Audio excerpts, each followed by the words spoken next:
20 years later it should still be able to buy the camel. In other words, this money should faithfully preserve my 1 month of sweat. And Sunnah money did that all through history. Now let me introduce you to something very sinister that occurred. In fact, it was more than something haram, it was riba. But the Prophet had said, sallallahu ta'ala alayhi wa sallam, about the riba which would come with Dajjal. What did he say? He said that it will be as difficult to recognize it as it would be to recognize a black ant on a black stone on a dark night. I mean, you don't need a PhD from the University of New South Wales to recognize. The only man who can see that ant, the black ant, on the black stone, on the dark night, is the one who has some light. You don't need a PhD to understand that. Huh? Nobody else can recognize it. Nobody else, not even a PhD from Al-Azhar University. You cannot recognize it unless you have Noor. And guess what? It isn't sold in the stock market. Noor. يَهْدِ اللَّهُ لِنُورِهِ مَنْ يَشَاءُ. Allah guides to His Noor whomsoever Allah wishes to guide. Suddenly, strangely, something happened. Europe is empowered with a power which the rest of the world combined cannot match. If you think this happened by accident, you should go and buy a house in Disneyland. Yes, that's where you should go and live. Europe is empowered for the first time in its history with a power which the rest of the world combined cannot match. And Europe uses that power to attack the rest of the world and colonize it. If you think that happened by accident, go and live in Disneyland. When Europe colonized, it was something very sinister going on. It was made even more sinister because suddenly one day Europe started to withdraw.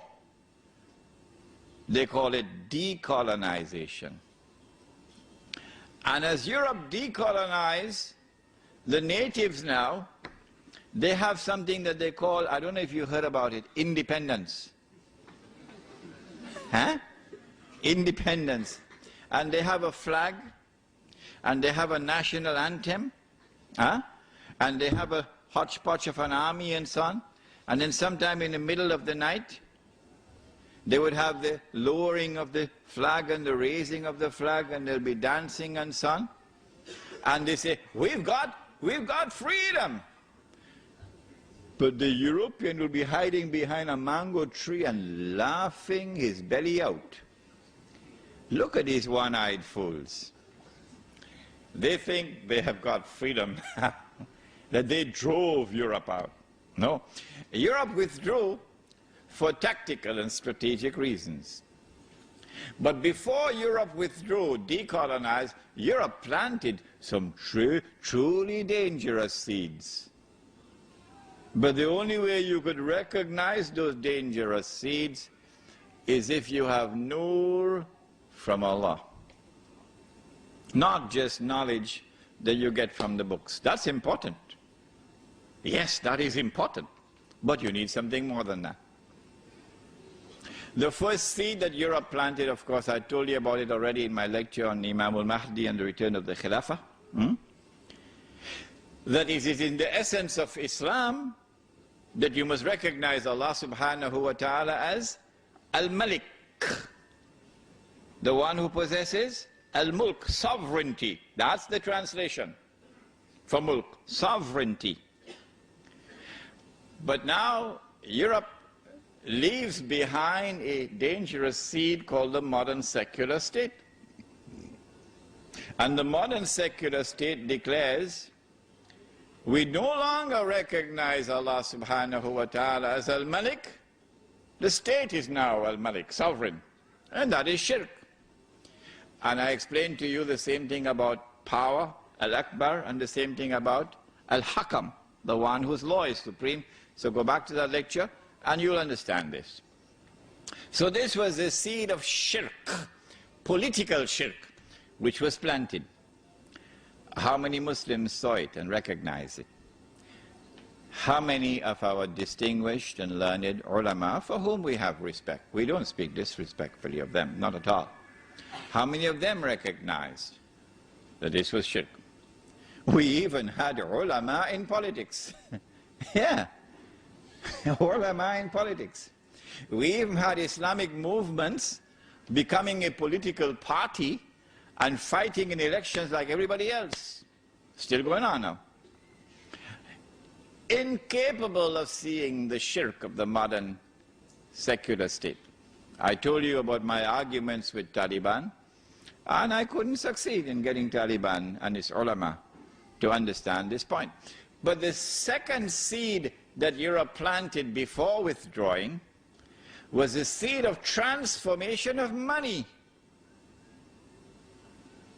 Money was no longer going to be sunnah money, money which had intrinsic value, but rather we now have a new kind of money.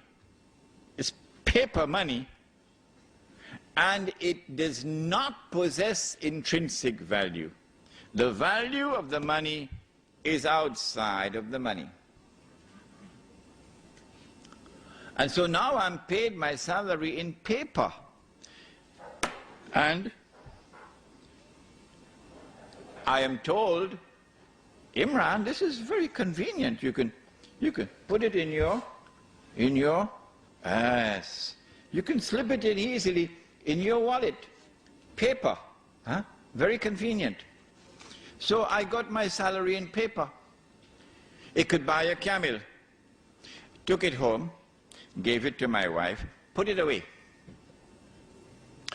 5 years later, take it out, can't buy a camel anymore, can only buy a donkey now.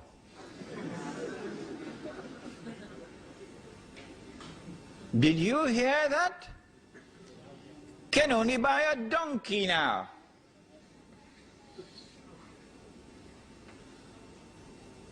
My 1 month of sweat is now reduced. Only 2 weeks have been kept in the money. And 2 weeks of my sweat has disappeared. Is this permissible in Islam? Allah speaks in the Quran in connection with a prophet whose name was Shu'aib radiallahu ta'ala anhu. Bismillahi awwaluhu wa akhiruh. My 1 month of sweat has now been reduced to 2 weeks. Okay? What does Allah say about this in the Quran? It's there in the Quran. It's there. But we don't notice it. The Prophet Shu'aib alayhi salam, and the market or the economy of the people of Shu'aib alayhi salam is a corrupted market. There's a lot of ripping off going on in this market. And Allah subhanahu wa ta'ala responds to it in the Quran, and He declares 3 times in the Quran. Listen to the words. وَلَا تَبْخَسُ النَّاسَ أَشْيَاءَهُمْ. Do not do this. My 1 month is now reduced to 2 weeks.